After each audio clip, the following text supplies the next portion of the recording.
नमस्कार साथियों। मेरे YouTube चैनल SK क्लासेज में आप सभी का हार्दिक स्वागत है, अभिनंदन है। आज की क्लास के अंदर जो हमारी चर्चा का विषय है वो है RS 2023 वैकेंसी। साथियों, जैसा कि मैंने मेरे पहले की वीडियो के अंदर भी बताया था कि ये जो वैकेंसी है, इस वैकेंसी के जो आने के चांस हैं वो जनवरी एंड तक, 2023 जनवरी एंड है, तब तक ये वैकेंसी आने की संभावना है। सुनने में यह आ रहा है कि लगभग जो है इस वीक के एंड, इस सप्ताह के अंत में या नेक्स्ट वीक, ठीक है। मतलब ये है कि सुनने में ये आ रहा है कि लगभग 15 जनवरी तक जो है DOP कार्मिक विभाग से जो वैकेंसी है वो RPSC तक भेज दी जाएगी, ठीक है।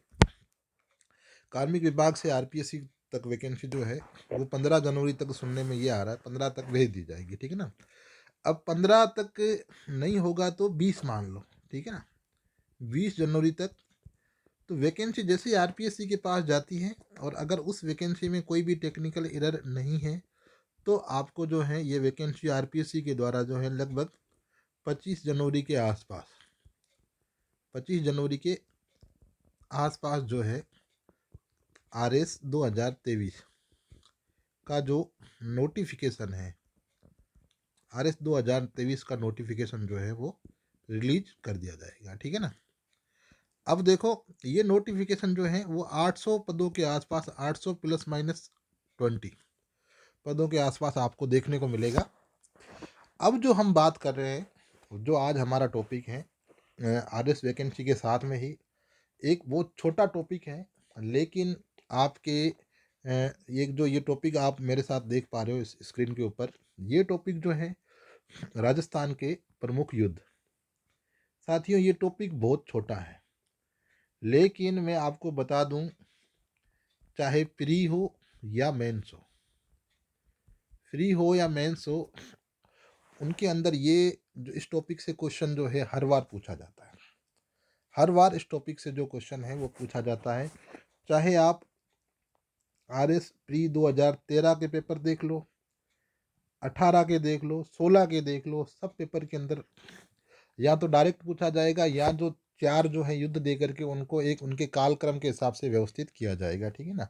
साथ में ही RS मेंस के अंदर भी जो है 2 नंबर का जो 2 मार्कर होता है, वहाँ पर ये क्वेश्चन जो होता है पूछा जाता है। मैं आपको बता दूं कि जैसे ये जो है, ये आप देख रहे होंगे मेरे साथ में, तुंगा का युद्ध, ये RS मेंस 2010 में 2 मार्कर 2 शब्दों का पूछा हुआ है, वो सॉरी 2 नंबर का, ठीक है ना। तो अब जैसे इस बार भी देने को दे सकते हैं, 2023 का जो मेंस होगा उसके अंदर जैसे मतीरे की राड लिख करके छोड़ दिया, जैसे ये वाला दे दे, मतीरे की राड लिख करके छोड़ दिया, तो 2 नंबर का क्वेश्चन है, फैक्चुअल क्वेश्चन है। और 2 नंबर के क्वेश्चन में आपको यहाँ ये इंडेक्स के अंदर जो जानकारी है वही आपको लिखनी है, 2 में से 2 नंबर आएंगे। चलो हम इस टॉपिक को शुरू करते हैं, ठीक है। तो राजस्थान के प्रमुख ऐतिहासिक युद्ध जो है, सबसे पहला युद्ध है तराइन का युद्ध। कौन सा युद्ध है? तराइन का युद्ध। तराइन का जो मैदान है वो वर्तमान के अंदर हरियाणा के अंदर है, और ये युद्ध जो है 1191 के अंदर कब लड़ा गया था? 1191 के अंदर पृथ्वीराज चौहान जो है तृतीय, वो और उसने मोहम्मद गौरी के साथ ये युद्ध लड़ा था। और इस युद्ध के अंदर जो है पृथ्वीराज चौहान की क्या हो गई थी? विजय हो गई थी। लेकिन पृथ्वीराज चौहान ने एक गलती कर दी कि उन्होंने मोहम्मद गौरी को जो है जिंदा छोड़ दिया, और 1192 के अंदर जो है पृथ्वीराज चौहान तृतीय जो है वापस मोहम्मद गौरी लौट आता है 1192 के अंदर, और वो पृथ्वीराज से क्या करता है? युद्ध करता है। और इस बार जो है वो धोखे से पृथ्वीराज चौहान तृतीय को क्या करता है, हरा देता है। तो यहाँ पर दूसरे युद्ध, तराइन का दूसरा युद्ध जो है 1192 के अंदर हुआ था, जिसमें मोहम्मद गोरी क्या करता है, पृथ्वीराज चौहान तृतीय को हरा देता है। ठीक है ना। तो याद रखना, तराइन का पहला 1191 के अंदर पृथ्वीराज चौहान तृतीय व मोहम्मद गोरी के बीच में, जिसमें पृथ्वीराज चौहान तृतीय विजित होता है। दूसरा युद्ध जो है वो वापस इन दोनों के बीच होता है, जिसमें मोहम्मद गोरी पृथ्वीराज चौहान को हरा देता है। और बाद में अलग अलग इतिहासकारों ने बताया है कि भाई, कुछ ने कहा है कि पृथ्वीराज चौहान को वो मोहम्मद गोरी जो है मार देता है। ठीक है ना। और कुछ इतिहासकार जैसे चंद्रबरदाई जो है, चंद्रबरदाई ने पृथ्वीराज रासो जो है उसके अंदर लिखा है कि भाई पृथ्वीराज चौहान जो है इसकी बाण चलाने की जो है वो कैपेसिटी इतनी अच्छी थी, भी निशाना सीधा सीधा निशाना मार देते थे।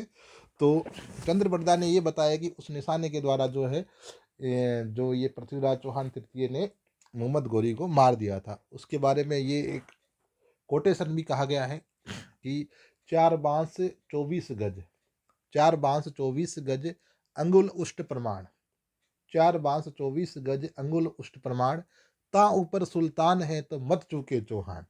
ये उक्ति जो है ये चंद्रबरदाई की है और पृथ्वीराज रासो के अंदर आपको देखने को मिलती है। साथियों, पृथ्वीराज चौहान तृतीय जो है इसके इससे दो लेखक संबंधित हैं। एक तो है चंद्रबरदाई और दूसरा है जयानक। चंद्रबरदाई ने जो है वो पृथ्वीराज रासो वो लिखा था, और जयानक ने पृथ्वीराज विजय। तो ये दोनों रचनाएं भी ध्यान रखना और तराइन का युद्ध भी ध्यान रखना। अब देखो, अगली जो हम बात करते हैं वो करते हैं, तराइन का दूसरा युद्ध हो गया। अब बात करते हैं रणथंभौर की, रणथंभौर की बात करते हैं। ठीक है ना।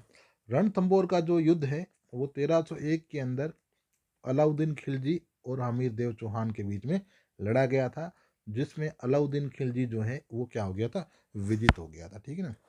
साथियों, अब मैं आपको अलाउद्दीन खिलजी के बारे में जो है कुछ चीज़ें आपको बताना चाहता हूँ, वो भी आपको सुननी मतलब अच्छी आपके लिए यूजफुल है, वो आपको देखनी ज़रूरी है। देखो, जो अलाउद्दीन खिलजी है,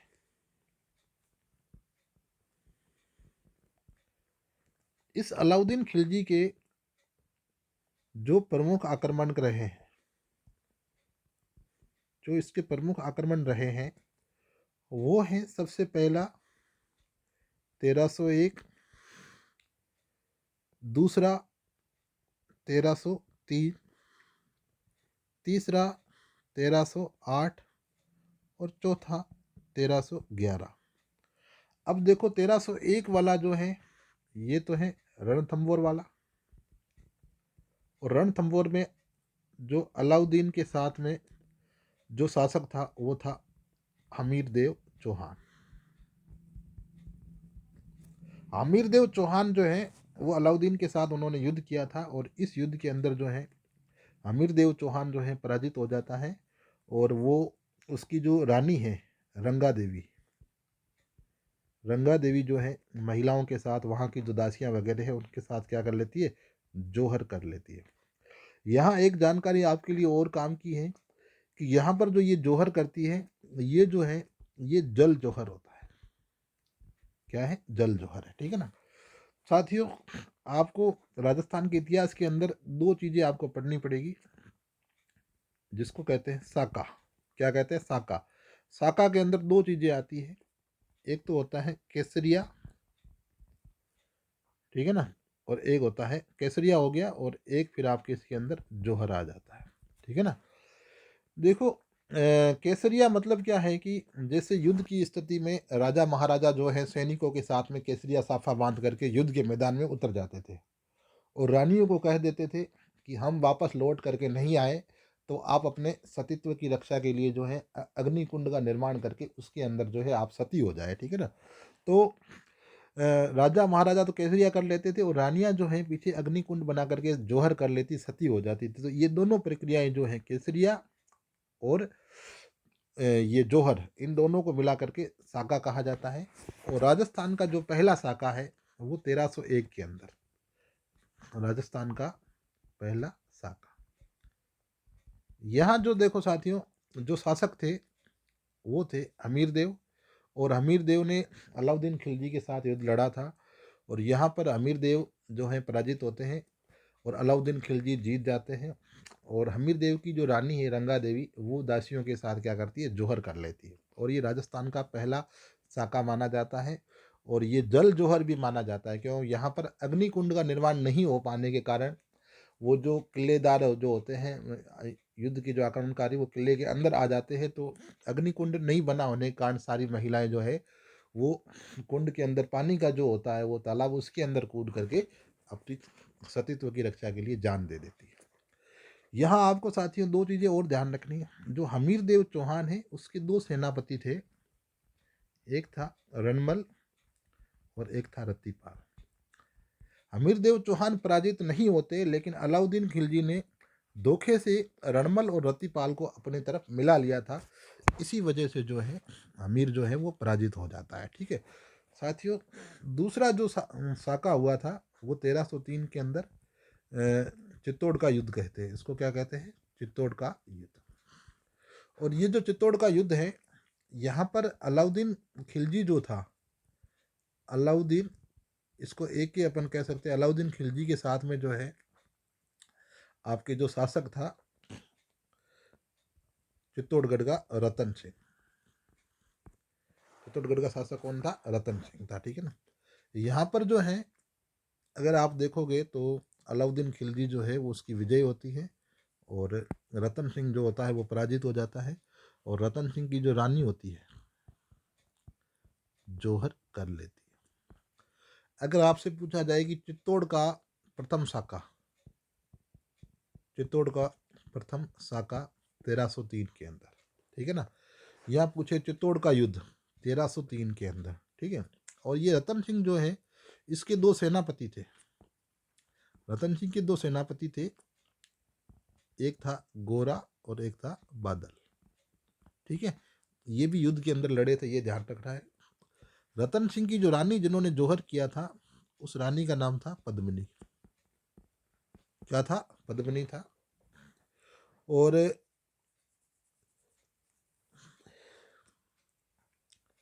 पद्मिनी का जो वर्णन है, पद्मिनी के बारे में जो वर्णन मिलता है, अलाउद्दीन खिलजी को जो वर्णन बताया था कि भी इतनी सुंदर है, वो किया था राघव चेतन ने।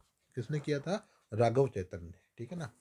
और पद्मिनी के बारे में जो जानकारी मिली थी, एक तोता था हीरामन, उस हीरामन तोते के द्वारा पद्मिनी के बारे में जो है अलाउद्दीन खिलजी को पूरी जानकारी मिली थी। ये बात हो गई चित्तौड़ का जो युद्ध है 1303 वाला। उसके बाद में तीसरा जो अलाउद्दीन खिलजी का आक्रमण था वो था सिवाना के ऊपर। किसके ऊपर था, सिवाना के ऊपर। ये 1308 में था। और यहाँ पर जो है सिवाना पर जो आक्रमण हुआ, और उसके बाद चौथा जो था वो था 1311 के अंदर, ये था जालोर के अंदर। ठीक है ना। अब वापस हम चलते हैं मेन टॉपिक के ऊपर। ये आपका जो वापस मेन टॉपिक है वो है रणथंभौर का युद्ध आ गया। जैसे ये आपके रणथंभौर का युद्ध, रणथंभौर का युद्ध सवाई माधोपुर में हुआ था 1301 के अंदर, अलाउद्दीन खिलजी वर्सेज हमीर देव चौहान। यहाँ पर अलाउद्दीन खिलजी की विजय होती है। नेक्स्ट युद्ध है चित्तौड़ का युद्ध। चित्तौड़ का युद्ध जो है 1303 के अंदर अलाउद्दीन खिलजी और रावल रतन सिंह के बीच में हुआ था, और अलाउद्दीन खिलजी की यहाँ पर विजय होती है। अगला है सिवाना का, बाड़मेर के अंदर सिवाना जो है वहाँ पर हुआ 1308 के अंदर, अलाउद्दीन खिलजी और सातल देव के बीच में। अलाउद्दीन खिलजी और सातल देव के बीच में। फिर अगला हुआ जालोर का युद्ध। जालोर का जो है 1311 के अंदर, अलाउद्दीन खिलजी और काटहड़ देव चौहान के बीच में।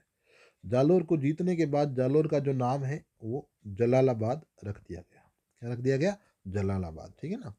और कहते यह है कि यह जो साका हुआ था, युद्ध जो हुआ जालोर वाला, ये अलाउद्दीन खिलजी की लड़की थी फिरोजा। वो फिरोजा जो है कानड़ देव का पुत्र था बीरम देव। उस बीरम देव से क्या करती थी, प्रेम करती थी। और अलाउद्दीन खिलजी ने इस जो फिरोजा की शादी का प्रस्ताव जो है वो कान्हा देव के पास पहुंचाया था कि आपका लड़का अगर मेरी पुत्री से विवाह करता है तो मैं कोई युद्ध नहीं करूंगा। लेकिन बीरम देव ने जो है वो मना कर दिया था। उसके बाद जो है यह युद्ध हुआ था। अगला युद्ध है सारंगपुर वाला। सारंगपुर का युद्ध जो है वो गुजरात की सीमा के अंदर हुआ था 1437 के अंदर, राणा कुंभा और महमूद खिलजी। इस युद्ध में राणा कुंभा जीत गया था। जीतने के बाद उन्होंने विजय स्तंभ का निर्माण करवाया था। किसका निर्माण करवाया था? विजय स्तंभ का, जो कि 9 मंजिला है। क्या है? 9 मंजिला है। फिर है खातौली का युद्ध।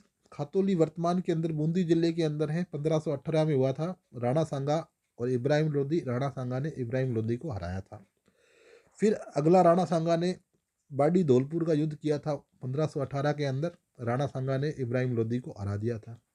फिर राणा सांगा ने वापस जागरण का युद्ध झालावाड़ के अंदर 1519 में किया था। महमूद खिलजी द्वितीय को हरा दिया था। फिर बयाना का युद्ध हुआ था। बयाना भरतपुर के अंदर है। 1527 के अंदर राणा सांगा ने बाबर को हरा दिया था। यहाँ पर राणा सांगा ने गलती कर दी कि इसको जिंदा छोड़ दिया। क्या कर दिया? जिंदा छोड़ दिया। वापस ये जो है 1 महीने बाद सेना के साथ में आता है और खानवा का युद्ध जो है भरतपुर के अंदर ये बाबर लड़ता है और यहाँ पर बाबर जो है वो जीत जाता है। ठीक है ना। अगला जो है गिरी सुमेल का युद्ध है। गिरी सुमेल का युद्ध जो है पाली के अंदर हुआ था 1544 के अंदर, शेरशाह सूरी और मालदेव के बीच में। मालदेव जो है वो मारवाड़ का शासक था और शेरशाह सूरी उस समय दिल्ली का बादशाह था। किसका बादशाह था? दिल्ली का। और उसने सोचा कि दिल्ली मेरे पास में है तो मारवाड़ छोटा सा है, मारवाड़ को भी मैं दिल्ली में मतलब पूरे भारत के अंदर मिला देता हूँ, दिल्ली के अंदर वो जीत लेता हूँ। शेरशाह सूरी ने सोचा कि छोटा सा आक्रमण होगा, मैं जीत जाऊंगा। लेकिन साथियों, मालदेव इतना वीर गति के साथ में इनसे इतना वीरता के साथ लड़ा कि शेरशाह सूरी जो है वो हारते हारते हुए बचा था। और शेरशाह सूरी ने एक कोटेशन कहा था कि एक मुट्ठी भर बाजरे के लिए मैं हिंदुस्तान की बादशाहत खो देता। ठीक है ना। तो साथियों, अगर पूछा जाए कि एक मुट्ठी भर बाजरे के लिए मैं हिंदुस्तान की बादशाहत खो देता, यह कथन कौन से युद्ध से संबंधित है? तो यह है गिरी सुमेल का युद्ध, जिसको जेतारण का युद्ध भी कहा जाता है, सामेल का युद्ध भी कहा जाता है। यह मालदेव व शेरशाह सूरी के बीच हुआ था। साथियों, यहाँ पर शेरशाह सूरी ने क्या है कि ठगी कर ली थी। शेरशाह सूरी ने क्या कर ली थी? ठगी कर ली थी। ठगी ये की थी कि मालदेव के सेना नायक थे, बहुत विश्वसनीय थे। एक था जेता और एक कुंपा। जेता व कुंपा को ठगी से अपने साथ मिला लिया था, इसलिए शेरशाह सूरी जो है जीत गया था। नेक्स्ट युद्ध है चित्तौड़ का दूसरा युद्ध। चित्तौड़ का दूसरा युद्ध जो है 1500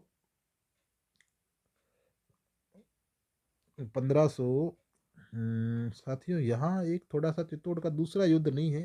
हाँ, चित्तौड़ का ये तीसरा युद्ध है।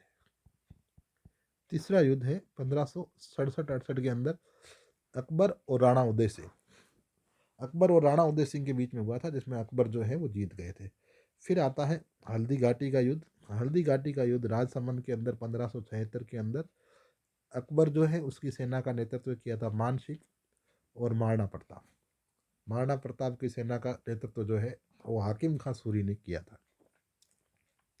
ये जो युद्ध है हल्दी घाटी वाला, ये युद्ध जो है 18 या 21 जून 18 या 21 जून को लड़ा गया था। और इस युद्ध के बारे में वैसे तो कुछ किताबों में लिखा जाता है कि महाराणा प्रताप जो है वो हार गया था, लेकिन महाराणा प्रताप हारने से पहले वो जो है वो छोड़ करके मैदान जो है छोड़ करके दूसरी जगह चला गया था। पीछे उनके जो भाई हैं उन्होंने युद्ध लड़ा था। और ये जो हल्दी घाटी का युद्ध है, इस हल्दी घाटी के युद्ध को 3 और नामों से जाना जाता है। ये आपको बहुत इंपॉर्टेंट है, ध्यान रखना है। हल्दी घाटी के युद्ध को आपके कहा जाता है गोगुंदा का युद्ध। गोगुंदा का युद्ध। हल्दी घाटी के, देखो इसको मैं थोड़ा सा आपके लिए अलग ले लेता हूँ एक बार, एक मिनट, सॉरी। हाँ, थोड़ा आपके लिए इम्पोर्टेंट टॉपिक है हल्दी घाटी का युद्ध। देखो साथियों, हल्दी घाटी का जो युद्ध है ये 18 जून या 21 जून 1576 को लड़ा गया था। 18 जून या 21 जून 1576 को लड़ा गया था। और महाराणा प्रताप साथ में अकबर। महाराणा प्रताप की सेना का नेतृत्व हाकिम खां सूरी और अकबर की सेना का नेतृत्व किया था मानसिंह ने। ठीक है। यहाँ दोनों पक्षों की ओर से लड़ने वाले जो हाथी हैं, हाथियों का नाम पूछा जाता है। वो हाथियों का नाम था, एक था लूणा, राम प्रसाद, गजराज, गजमुक्त। ये दोनों पक्षियों के हाथी के नाम है। और महाराणा प्रताप के घोड़े का नाम तो आप सभी को पता है, क्या था? चेतक था। राम प्रसाद को जीतने के बाद में अकबर ने इसका नाम जो है वो पीर प्रसाद रख दिया था। ठीक है, तो ये भी चीज़ आप ध्यान रखना। और जो हल्दी घाटी का जो युद्ध हुआ है, उस युद्ध के बारे में कुछ चीज़ें जो उपनाम के रूप में आपको ध्यान रखनी है। हल्दी घाटी युद्ध के 3 उपनाम हैं। एक तो है गोगुंदा का युद्ध, एक है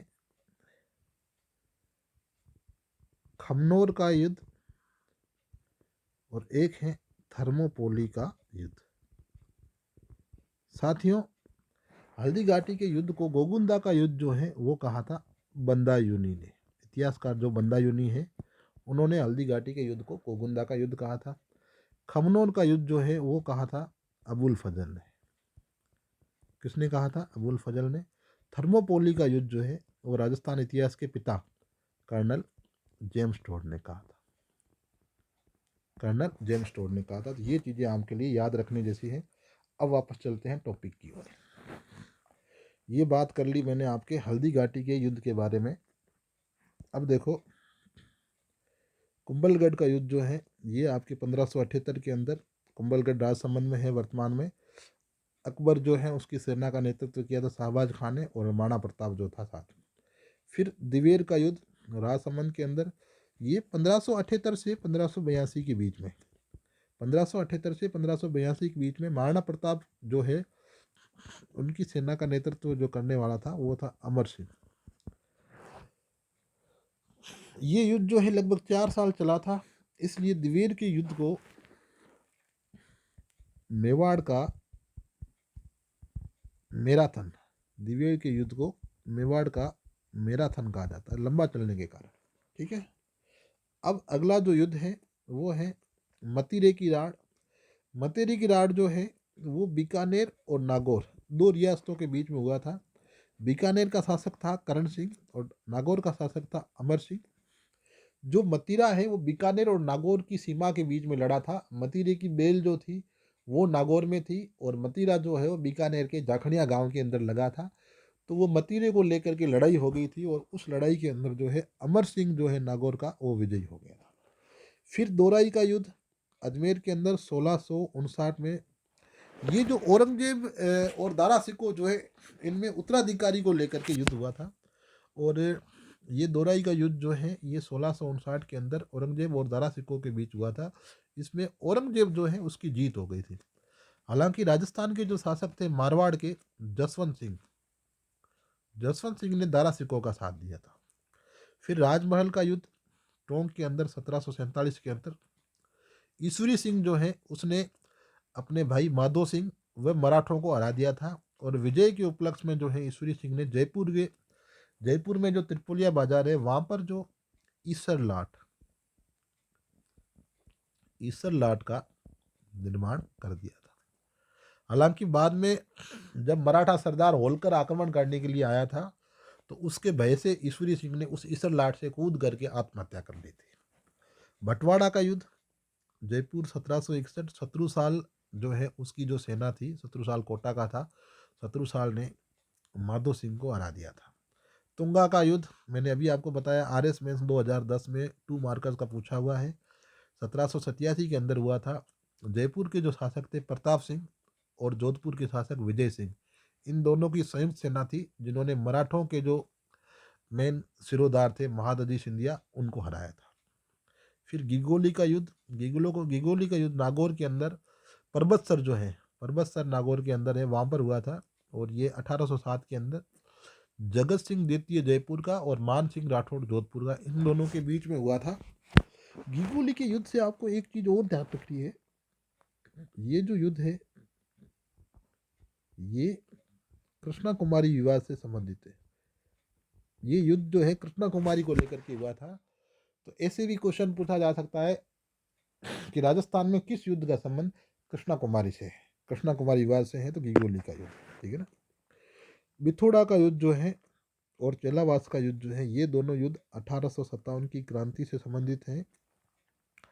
और ये मारवाड़ रियासत जो है वहाँ पर हुआ था। पहला युद्ध जो है 1857 के अंदर ये हुआ था 8 सितंबर को, 8 सितंबर 1857 को। दूसरा हुआ था 18 सितंबर 1857 को। और कुशाल सिंह चंपावत जो है, उनकी जो सेना थी, उन्होंने अंग्रेजों व जोधपुर को हरा दिया था। दूसरे युद्ध के अंदर चेलावास के अंदर भी कुशाल सिंह चंपावत ने अंग्रेजों की सेना को हरा दिया था। यहाँ पर जो पॉलिटिकल एजेंट था मोक मोसन या मेक मोसन, उसको मार दिया था। पॉलिटिकल एजेंट जो है मोक मोसन, उसको मार दिया था। ये क्वेश्चन अभी आरपीएससी का जो सेकंड ग्रेड का पेपर हुआ था, आरपीएससी सेकंड ग्रेड में ये क्वेश्चन अभी पूछा गया था कि मारवाड़ का पॉलिटिकल एजेंट मोक मोसन कौन से युद्ध में मारा गया था, तो वो चेलावास के युद्ध में मारा गया था। तो साथियों, ये आपके लिए बहुत ही इंपॉर्टेंट वीडियो है। आरएस प्री 2023 हो या एसीएफ, सॉरी इसका ईओआरओ का एग्ज़ाम हो या सेकंड ग्रेड का हो, हर एग्ज़ाम के लिए ये छोटा टॉपिक है, बहुत ज़्यादा इंपॉर्टेंट है। इस टॉपिक के साथ में मैंने और भी फैक्ट आपको करवाए हैं। अगर आपको वीडियो पसंद आता है तो प्लीज़ इस चैनल को सब्सक्राइब कर लें, और इसी प्रकार के और वीडियो आपको मैं उपलब्ध करवाता रहूँगा। Thank you. जय हिंद। Wish you all the best.